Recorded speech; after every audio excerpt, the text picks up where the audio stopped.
கடவுளே, என் பொண்ணு இன்னைக்கு ஊர்ல இருந்து வரா. அவன் நல்லபடியா வீடு வந்து சேரணும்.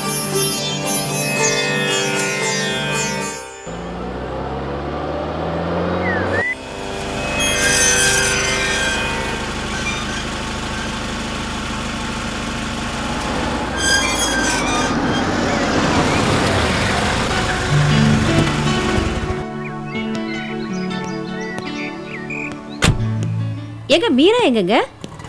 என்கிட்ட கேட்டீங்கன்னா ஏங்க உங்ககிட்ட கேட்காம நான் வேற யார்கிட்ட கேக்குறது? நீங்க ஏர்போர்ட் போய் கூட்டிட்டு வருவீங்கன்னு நான் நினைச்சிட்டு இருக்கேன். நீ எப்படி நினைச்சிட்டு இருந்தா நானா பொறுப்பு? சரி வா வா. ஏங்க என்னங்க இவ்வளவு சாதாரணமா சொல்லிட்டீங்க? வரப்போறது நம்ம பொண்ணு, அதாவது ஞாபகம் இருக்கா? ரோஹிணி, உன்னுடைய மக வந்து ஒண்ணு பட்டிக்காட்டு இருந்து படிச்சுட்டு வரல. அவ கேபிட்டல் ஆஃப் இந்தியா டெல்லியில இருந்து MA சைக்காலஜி படிச்சுட்டு வர்றா. என்ன மறந்துட்டியா? என்ன யாரும் ஏர்போர்ட்டுக்கு ரிசீவ் பண்ண வரக்கூடாதுன்னு சொன்னாலா இல்லையா? அவ சொல்லுவாங்க, அவ சின்ன பொண்ணு, அவ சொன்னாங்கிறதுக்காக நீங்க போகாம இருப்பீங்களா? வளவளன்னு பேசாத மீரா. என்னுடைய மக இன்னும் 1/2 மணி நேரத்தில் உங்க முன்னால வந்து நிப்பா. Cool down.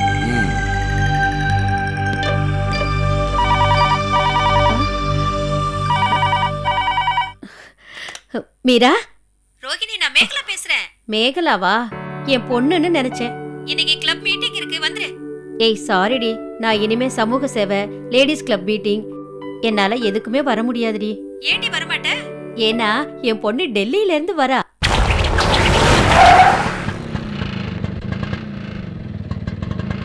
வச்சிரவா? இவ வேற நேரம் கட்ட நேரத்துல. என்னங்க?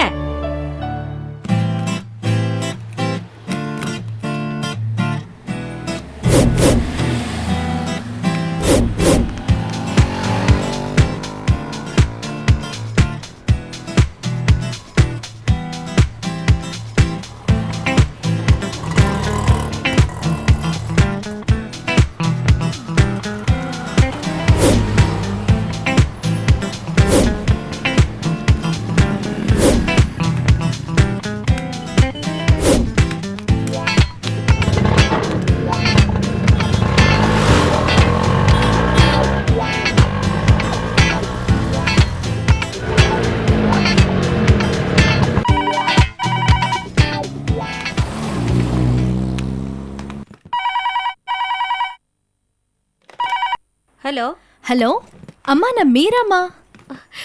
எங்கடி இருக்க? ஏன் இன்னும் வரல? உன்னை பார்க்காம நான் எப்படி துடிச்சு போயிட்டேன் தெரியுமா?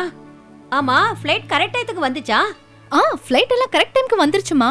ஆனா ஏர்போர்ட்டுக்கு வெளியே ஏதோ ஊர்வலம் நடந்துட்டு இருக்கான். அதெல்லாம் முடிஞ்சதுக்கு அப்புறம் தான் டிராஃபிக் கிளியர் ஆகும்னு சொல்லிட்டாங்கம்மா. டிராஃபிக் எல்லாம் கிளியர் ஆகி நான் வீட்டுக்கு வரதுக்கு எப்படி 2 hours ஆயிடுமா. என்னது 2 மணி நேரம் ஆகுமா? என்னடி சொல்ற? ஆமாமா. சரி, டிராஃபிக்னு சொல்ற, ஆனா வண்டி சத்தம், ஹாரன் சத்தம் எதுவும் கேட்கல. அது வந்து டிராஃபிக் ஜாமா. Traffic jam. எல்லா வண்டியும் ஆஃப் பண்ணி வச்சிருக்காங்கம்மா. எப்படி சவுண்ட் கேக்குவா? ஓ அப்படியா? சரிம்மா, கொஞ்சம் சீக்கிரம் வந்துருமா. அம்மா, நான் அப்புறம் கால் பண்றேம்மா. சரி சரி, பத்ரம். என்ன ஏங்க, சிட்டிக்கே கமிஷனர் நீங்க, நம்ம பொண்ணு வீட்டுக்கு வர நேரத்துல ஊர்வலத்துக்கு பர்மிஷன் கொடுப்பாங்களா? எப்ப ஊர்வலம் முடிஞ்சு எப்ப அவ வருவாளோ? ரோஹிணி, ரொம்ப நீ புலம்பாத. புலம்பாம என்ன பண்ண சொல்றீங்க? பொண்ணு வீட்டுக்கு வரலன்னா பதட்டமா இருக்குல்ல. இதுக்கு தான் முன்னாடியே சொன்னேன், நீங்க போய் அவளை கூட்டிட்டு வாங்கன்னு. நீங்க தான் கேட்கல. என்னவோ போங்க. இரு இரு இரு, கொஞ்சம் அப்படி திரும்பி பாரு.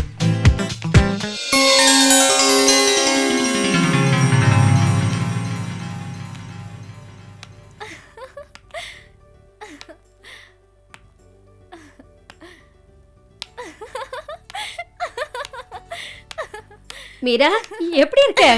நல்லா இருக்கம்மா. கழுத கழுத, நான் உன்னை காணாம தவியா தவிச்சுக்கிட்டு இருக்கேன். நீ போன்ல விளையாடிட்டு இருக்கியா? அம்மா, நான் சும்மா டிராஃபிக் ஜாம் இருந்தா விளையாடுறேன். மீரா டியா, போங்க டாடி, நான் உங்களோட பேச மாட்டேன். ஏன்டா என் மேல என்ன கோபம்? பின்ன நான் அம்மா வெவ்ல ஈஸியா மாத்திட்டேன். ஆனா உங்களால ஏமாத்தவே முடியல டாடி. லுக்கியா, ப்ரொசஷன் எங்கே நடக்குது, ரோட் ரோக்கோ எங்கே நடக்குது, ஹர்த்தால் எங்கே நடக்குது, டிராஃபிக் ஜாம் எங்கெல்லாம் இருக்கு, இதெல்லாம் தெரியாம நான் சிட்டி கமிஷனரா இருக்கிறேன். That's my dad. That's my girl. அப்புறம் சென்னை மெட்ரோபாலிட்டன் சிட்டில போதும் போதும் உங்க போலீஸ் புராணம். பொண்ணு ரொம்ப நாள் கழிச்சு வந்திருக்காளே, சாப்பிட்டியா என்னன்னு கேட்காம என்ன பேச்சு இது? ஏய், நீ போய் குளிச்சுட்டு ரெடியாக, நான் கீழே டிஃபன் எடுத்து வைக்கிறேன். சரியா? சீக்கிரம் வா. என்ன? பை தி பை, உன் டெல்லி லைஃப் எப்படி இருந்துச்சு? Wonderful daddy. Come let's go.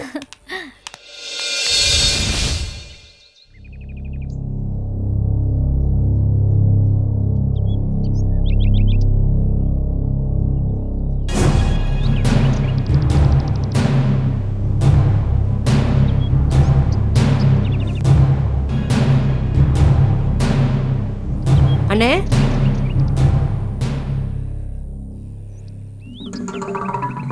அண்ணே வாங்கண்ணே, வந்து சாப்பிடுங்க வாங்க. காலையிலேருந்து சாப்பிடாம இருந்தா உடம்பு என்னத்துக்காகும்? ஒரு வேளை சாப்பிடலன்னா உசுரா போயிடும். போ. ஏன்னு இப்படி சலிச்சுக்கிறீங்க? வயிறு காஞ்சி போய் கிடக்குதுன்னு நீ வருத்தப்படுற. ஆனால் இந்த மனசுக்குள்ள நெருப்பு எரிஞ்சுக்கிட்டு இருக்கே, இதை யார்கிட்ட போய் சொல்கிறது? எப்படி வாழ்ந்து இப்போ எப்படி இருக்கிறோம்? வெளியில் தலை காட்ட முடியல.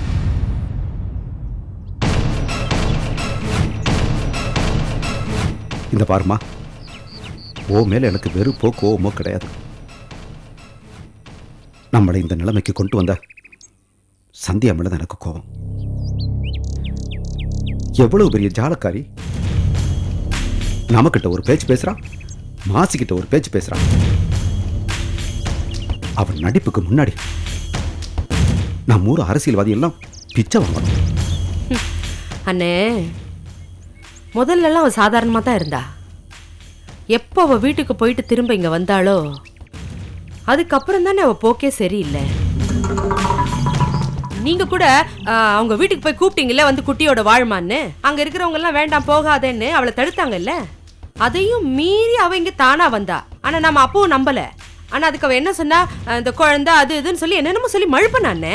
அவ சொன்னதெல்லாம் நம்பி நாமளும் அதெல்லாம் ஒத்துக்கிட்டோம். அதுக்கப்புறம் தானே அவ நடிக்கவே ஆரம்பிச்சிருக்கா.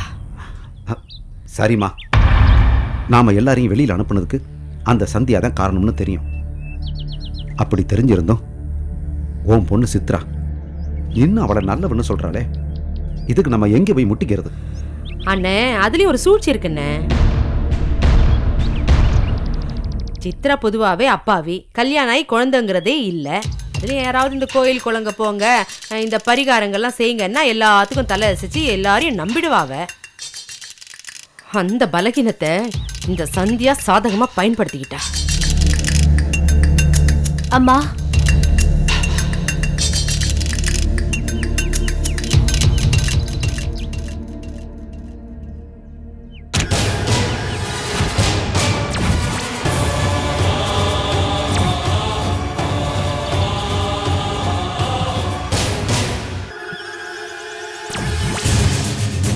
சித்ரா என்ன? அம்மா, நீங்க பேசுனதெல்லாம் நான் கேட்டுட்டு தான் இருந்தேன். நீங்க 2 பேரும் இன்னும் ஒரே ஒரு விஷயத்த மறந்துட்டீங்க. சந்தியாவை நீங்க அடைச்சு வச்சு கொடுமைப்படுத்தி அவ லண்டன் போயிட்டான்னு உங்க வீட்டுக்காரங்க கிட்ட சொன்னீங்கல்ல. ஆனா அதை ரேகா நம்பாம அங்க வந்து கண்டுபிடிச்சு கூட்டிட்டு போனாங்கல்ல. அப்ப சந்தியா நினைச்சிருந்தா நம்ம அத்தனை பேர் பத்தியும் கம்ப்ளைண்ட் பண்ணி நம்ம எல்லாரையும் கம்பி என்ன வச்சிருப்பா. ஆனா அவ அப்படி செஞ்சாளா? ஏன் 2 பேரும் பேசாம இருக்கீங்க?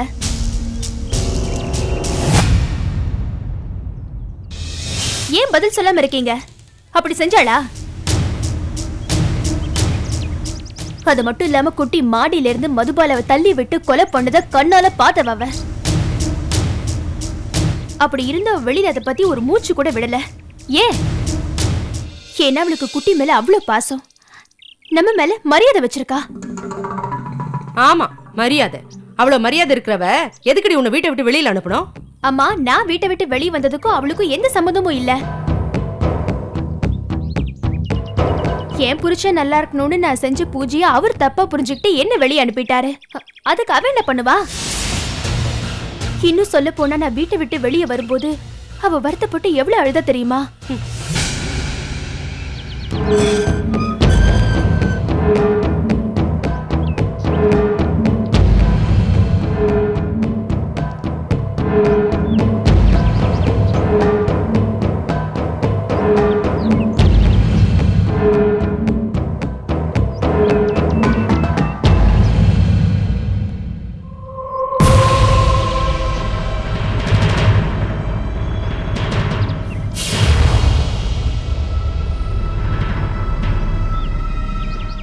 வா சந்தியா. ஏய் நில்லடி. இங்க எதுக்குடி வந்த? மா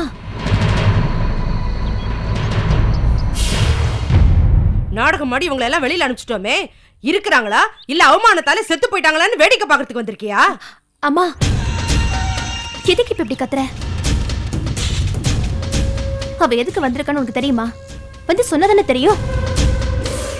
இப்படி கத்தி இங்க இருக்கிறவங்களுக்கு நம்ம சண்டையை தெரிய வைக்கணுமா? இங்க பாரு, உன்னை பார்க்க வரல, என்ன பார்க்க வந்திருக்கா. கொஞ்சம் சுமாரு.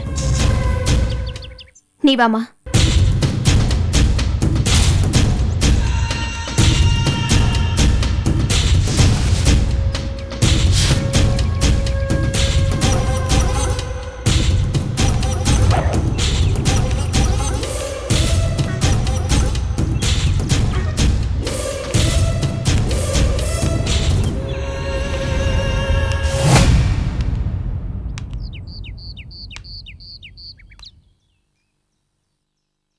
அவர் எப்படி இருக்காரு? நல்லா இருக்காரா? நல்லா இருக்காரு. மாத்திரையெல்லாம் சாப்பிடணுமே, சாப்பிட்றாரா? சாப்பிட்றாருக்கா? இல்லை, சில நேரங்களில் நீங்களா இல்லாததால கொஞ்சம் ஃபீல் பண்ணுவார். அதுவும் ரோஷினியை பிரிஞ்சிருக்கிறதுக்கு அவருக்கு சுத்தமாக முடியல.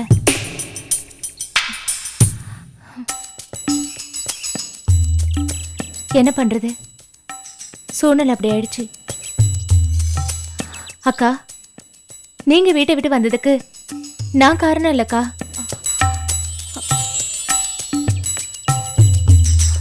மாமாதான் எல்லாத்துக்கும் காரணம். என்னது மாமாவா? யார், ஏன் மாப்பிள்ளையா? ஆமாம்மா, அவர்தான் காரணம். நான் சொன்னேன்ல. இதை நான் நம்பணுமா? நம்பிதாமா ஆகணும். அவரோட ஜாதகத்துல அவருக்கு ஏதோ கெட்ட நேரம் நடக்குதாம், அதுவும் உச்சத்துல இருக்கான். நான் பார்த்த ஜோசியர் அதுக்கு பரிகாரம் கூட சொன்னாரு. அதுதான் சித்ராக்கா கிட்ட சொல்லி பரிகாரம் செய்ய ஏற்பாடு பண்ண. ஆனா அதை கூட மாமா தப்பா புரிஞ்சுக்கிட்டு அக்கா வீட்டை விட்டு அனுப்பிட்டாரு.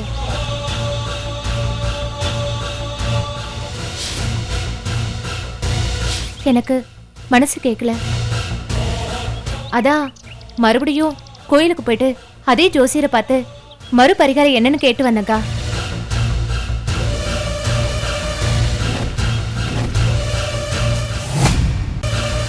அதை சொல்றதுக்காக தான் இப்ப சித்ராக்காவை பார்க்க வந்திருக்கேன். நிறுத்து. நீ நடிக்கிறத மாசி இல்லைன்னா சித்திரம்னா நம்பலாம். நாங்க நம்ப தயாரா இல்ல. எப்படி பரிகாரத்துக்கு பரிகாரமா? நல்லா சூப்பரா பிளான் பண்ணி நாம நினைச்சது சாதிச்சோம்னு கித்தாப்ல இருக்கிறியா? இந்த பாரு, இந்த உண்மையெல்லாம் என்னைக்காவது ஒரு நாள் மாசிக்கு தெரியத்தான் போகுது. அன்னைக்கு இருக்கு உனக்கு. கிளம்புனே.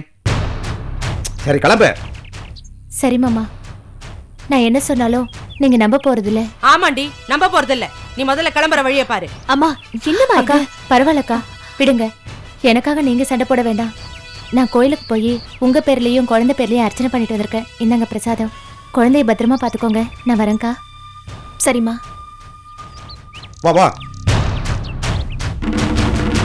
ஒண்ணு மட்டும் நல்லா புரிஞ்சுக்கோங்க. நாம எல்லாரும் ஒன்னா சேர்ந்து இருக்கணுங்கிறதுக்காக தான் நான் இவ்வளவு பாடுபட்டு இருக்கேன். அதை நீங்க புரிஞ்சுக்கோங்க. நான் வரேமாமா. நாங்க புரிஞ்சுக்கிட்டதான் போதும். நீ போ.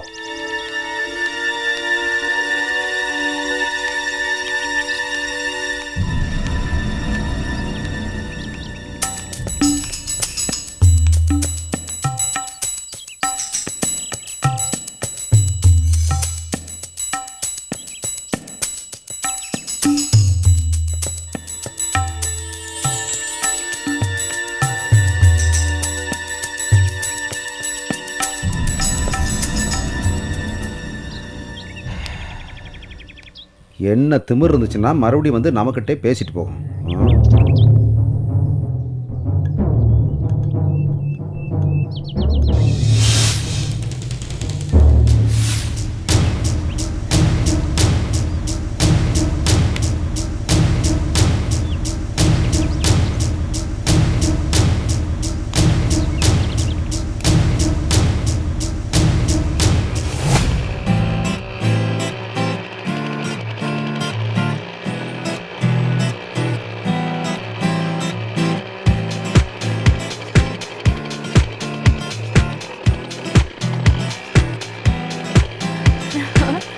ஏண்டி டெல்லியில இருந்து வந்திருக்க, ஒரு ஸ்கூட்டி கூட ஓட்ட தெரியாதா? நான்லாம் வண்டி ஓட்டினா காரு ஃப்ளைட் தான் ஓட்டுவேன். இந்த மாதிரி ஸ்கூட்டிலாம் ஏய் போடி, மொத்தத்துல வண்டி ஓட்ட தெரியாதுன்னு மட்டும் ஒத்துக்க மாட்டேங்கிறியே. சரி சரி, நீ முதல்ல பாத்துப்போம். நானே எங்க அப்பா அம்மாவை சமாளிச்சுட்டு வரதுக்குள்ள போதும் போதும் ஆயிடுச்சு. ஏய், இன்னைக்கு வீட்டுக்கு போறதுக்குள்ள இங்க இருக்கிற எல்லா ரைட்ஸும் சுத்தி பார்த்துட்டு தான் போனோம். என்ன ஓகேவா? Okay okay.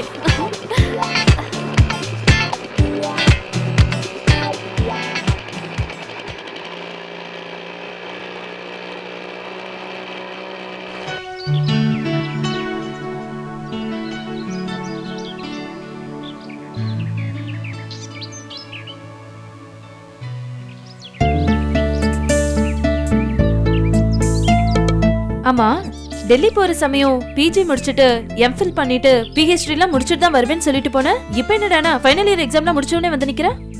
நானும் அப்படிதாண்டி நினைச்சிட்டு போனேன். ஆனா ஊருக்கு போனதுல இருந்தே எங்க அப்பாவும் அம்மாவும் ஒரு நாளைக்கு 4 தடவை ஃபோன் பண்ணுவாங்கடி. ஃபோன் பண்ணி உன்னை பார்க்காம என்னால இருக்க முடியலமா, நீ எது படிக்கிறதா இருந்தாலும் இங்க வந்து படின்னு சொல்லிட்டாங்கடி. சரி, பெத்தவங்க சொல்றத பாக்குறதுக்கு ரொம்ப பாவமா இருந்தது. அதான் நான் உடனே இங்க கிளம்பி வந்துட்டேன். ஓகே வந்துட்டேன், இப்போ என்ன பண்ண போற? ஏய் உன்னதாண்டி கேக்குறேன், என்ன பண்ண போற? ஐஸ்கிரீம் சாப்பிட போறேன். விளையாடாதடி, அப்புறம் என்ன பண்ண போற? அப்புறம் என்னடி கேள்வி இது? ரிசல்ட் வந்த உடனே ஏதாவது நல்ல காலேஜா பார்த்து பிஜி அப்ளை பண்ண வேண்டியதுதான். ஆமா, எனக்கு சீட்டு கிடைக்கும்ல? அதெல்லாம் என்ன மாதிரி ஆவரேஜ் ஸ்டூடெண்ட் கவலைப்பட வேண்டிய விஷயம். நீ தான் ஸ்கூல்ல இருந்து ஃபர்ஸ்ட் மார்க் வாங்குறவளாச்சே, உனக்கு இல்லாத சீட்டா? அதுவும் இல்லாம நீ கமிஷனர் வீட்டு பொண்ணு, உங்க அப்பா ஒரு ஃபோன் கால் பண்ணாலே போதும் சீட்டு வீடு தேடி வரும். சரி, வந்ததுல இருந்து என்ன பத்தியே கேட்டுட்டு இருக்கியே, உன்னை பத்தி எதுவுமே சொல்ல மாட்டேங்கிற? என்ன பத்தி சொல்றதுக்கு என்னடி இருக்கு? இந்த வருஷம் பாஸ் ஆன காலேஜ், இல்லனா இருக்கவே இருக்கு மேரேஜ்.